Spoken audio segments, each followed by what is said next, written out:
शांति 7/5/2022 की मुरली है। ज्ञान के सागर, आनंद के सागर शिव परमात्मा कहते, मीठे बच्चे अब बाप समान देही अभिमानी बनो। बाप की यही चाहना है कि मेरे बच्चे मेरे समान बन, मेरे साथ घर चले। प्रश्न है, तुम बच्चे किस बात का वंडर देखते बाप की शुक्रिया अदा गाते हो?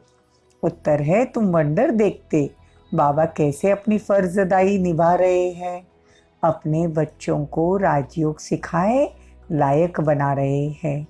तुम बच्चे अंदर ही अंदर ऐसे मीठे बाबा की शुक्रिया अदा गाते हो।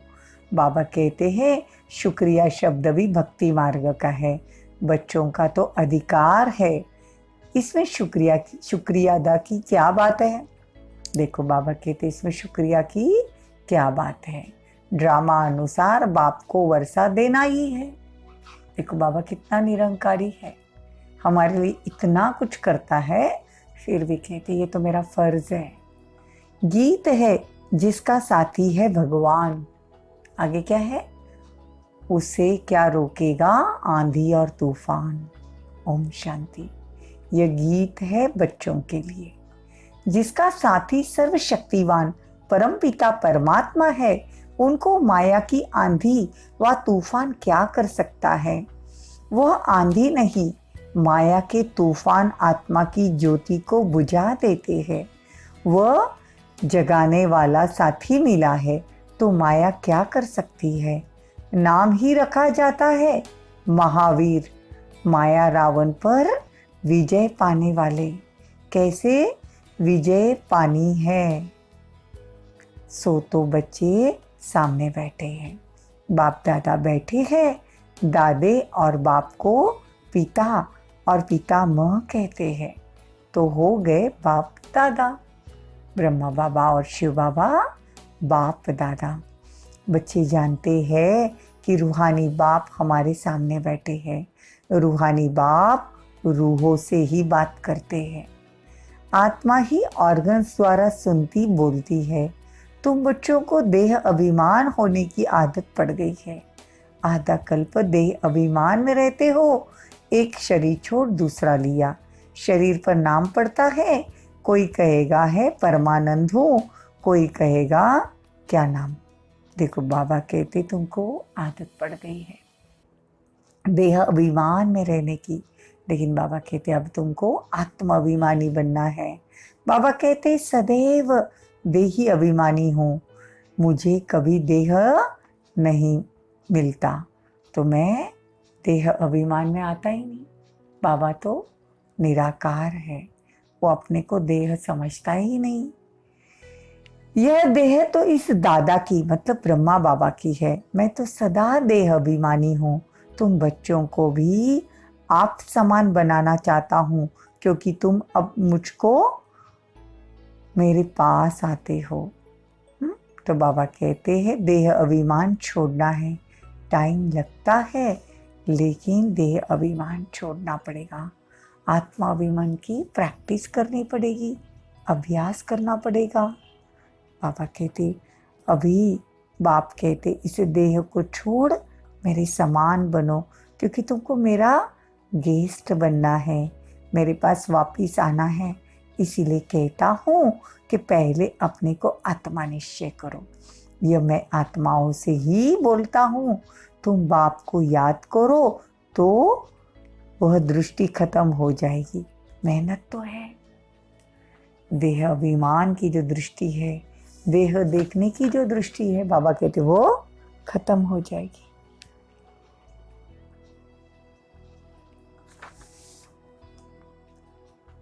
वो तो है ही परम आत्मा। बाप कहते हैं आत्माएं सुनती हो? आत्मा कहती है हाँ सुनती हूँ। तुम अपने बाप को जानते हो? वो सभी आत्माओं का बाप है। देखो बाबा कैसे बात करते हैं, हे आत्माएं सुनती हो? तो आत्मा कहती हाँ बाबा हम सुनते हैं। बाप कहते इन साधु संतों का आदि का भी सबका उद्धार मुझे करना है, सबको सद्गति देने मुझे आना पड़ता है। मैं तुम्हारा बाप हूँ और कोई यह कह न सके कि तुम सभी आत्माएं मेरी संतान हो। देखो बाबा कहते हैं कि तुम सब मेरे बच्चे हो, यह और किसी की ताकत नहीं कहने की।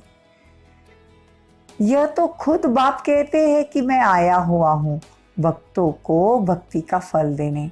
गायन भी है, भक्तों का रखवाला भगवान एक है, सभी भक्त है। तो जरूर भगवान अलग चीज है ना, भगत ही अलग और भगवान अलग। भगवान तो उन्हों को कहते हैं, शिव बाबा को। बाबा कहते हैं जो अपने को भगवान कहते हैं, तो फिर भगवान को याद करने की क्या दरकार है। अपनी अपनी भाषा में परमात्मा को कोई क्या तो कोई क्या कहते हैं, लेकिन यथार्थ नाम तो मेरा शिव है। देखो, कोई परमात्मा को अल्लाह कहते हैं, कोई गॉड कहते हैं। बाबा कहते मेरा नाम है शिव।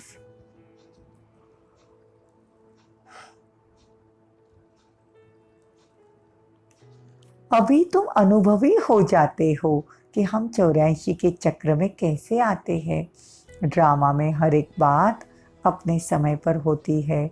ये बाप बच्चों से, आत्माओं से बात करते हैं कि तुम भी ऐसे सीखो कि हम आत्माओं से बात करते हैं।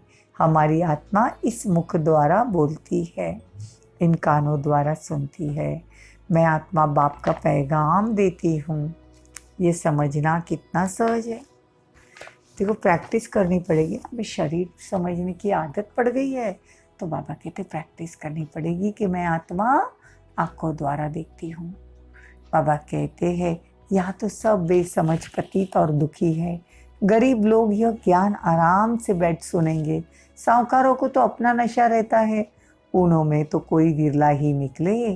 बाबा कहते हैं, बाबा बच्चे कहते हैं, बाबा हम आपकी कितनी शुक्रिया अदा माने। रामानुसार आपको वर्षा देना ही है, हमको आपका बच्चा बनना ही है। इसमें शुक्रिया अदा की क्या बात है। हमको आपको वारिस बनाना है, इसमें शुक्रिया अदा की कोई बात नहीं। ये तो बाप खुद आकर समझाए, लायक बनाते हैं। भक्ति मार्ग में महिमा करते शुक्रिया अदा शब्द निकलता है। बाप को तो अपनी फर्ज अदाई करनी है, आकर स्वर्ग बनाना है, स्वर्ग में चलने का रास्ता बताना है। तो ऐसे नहीं कि बाबा ऐसे ही भेज देंगे स्वर्ग में। ऑटोमेटिकली जितना पुरुषार्थ करेंगे उस अनुसार स्वर्ग में आएंगे। बाकी इसमें शुक्रिया अदा की कोई बात नहीं। अब हम वंडर खाते हैं कि बाबा ने क्या खेल दिखाया है।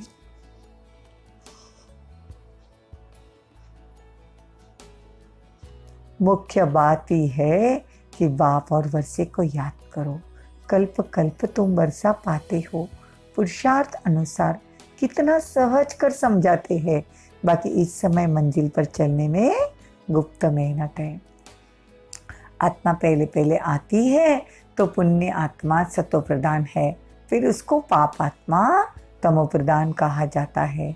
वो बनती ही है तमो प्रधान, हमको बनना ही है तमो प्रधान। तो बाबा कहते हैं अभी सतो प्रधान भी जरूर बनना है। सब पर दया करने वाला अर्थात सर्व पर रहम करने वाला। सतयुग में कोई दुख नहीं होगा, बाकी सब आत्माएं शांतिधाम में जाकर रहेगी। तुम बच्चे जान गए हो कि अब कयामत का समय है, हिसाब किताब चुप्त करना है। बाबा ज्ञान रत्न दे गुणवान बनाते हैं। एक एक रत्न लाखों रुपए का है। जो हम मुरली सुनते हैं, बाबा कहते एक एक रत्न लाखों रुपए का है, जिससे तुम भविष्य में सदा सुखी रहेंगे। ये दुखधाम है, वो सुखधाम है। एक ही बाप आकर जो गीता द्वारा भारत को इतना उच्च बनाते हैं। बाबा कहते हैं नई दुनिया बनाता हूँ, पुरानी दुनिया का तो विनाश होना ही है। बाबा कहते सबको लेके जाऊंगा, सब मनुष्य की मैं सदगति करता हूँ। फिर जो जो जिस धर्म में होंगे वो निकल कर आएंगे। ऐसे तो बहुत सन्यासी धर्म में कन्वर्ट हो गए हैं, वो भी आएंगे। बाबा समझाते हैं ये ये प्रैक्टिस रखनी है कि मैं आत्मा हूँ। आत्मा के आधार पर ही शरीर खड़ा है। शरीर तो विनाशी है, आत्मा अविनाशी है। पाठ सारा इस छोटी सी आत्मा का है। साइंस वालों को तो ये बात समझ में आ नहीं सकती। ये आत्मा इतनी छोटी सी है, यह इनमार्टल इनमार्टल है, मतलब अविनाशी है। इसमें पार्ट नूंदा हुआ है जो वो अविनाशी पार्ट है। अच्छा, मीठे मीठे सीखी लदे बच्चों प्रति माता पिता बाप दादा का याद प्यार और गुड मॉर्निंग। रूहानी बाप की रूहानी बच्चों को नमस्ते। हम रूहानी बच्चों की रूहानी माता पिता बाप दादा को याद प्यार गुड मॉर्निंग नमस्ते थैंक यू, बहुत बहुत शुक्रिया। धारणा के लिए मुक्ति सार। कल्प के संगम युग पर योग बल से दुख का चोपड़ा मतलब हिसाब किताब चुक्त करना, नया जमा करना है। ज्ञान रत्नों को धारण कर गुणवान बनना है। मैं आत्मा हूँ, आत्मा भाई से बात करता हूँ। शरीर विनाशी है, मैं अपने भाई आत्मा को संदेश सुनाता हूँ। ऐसे प्रैक्टिस करनी है।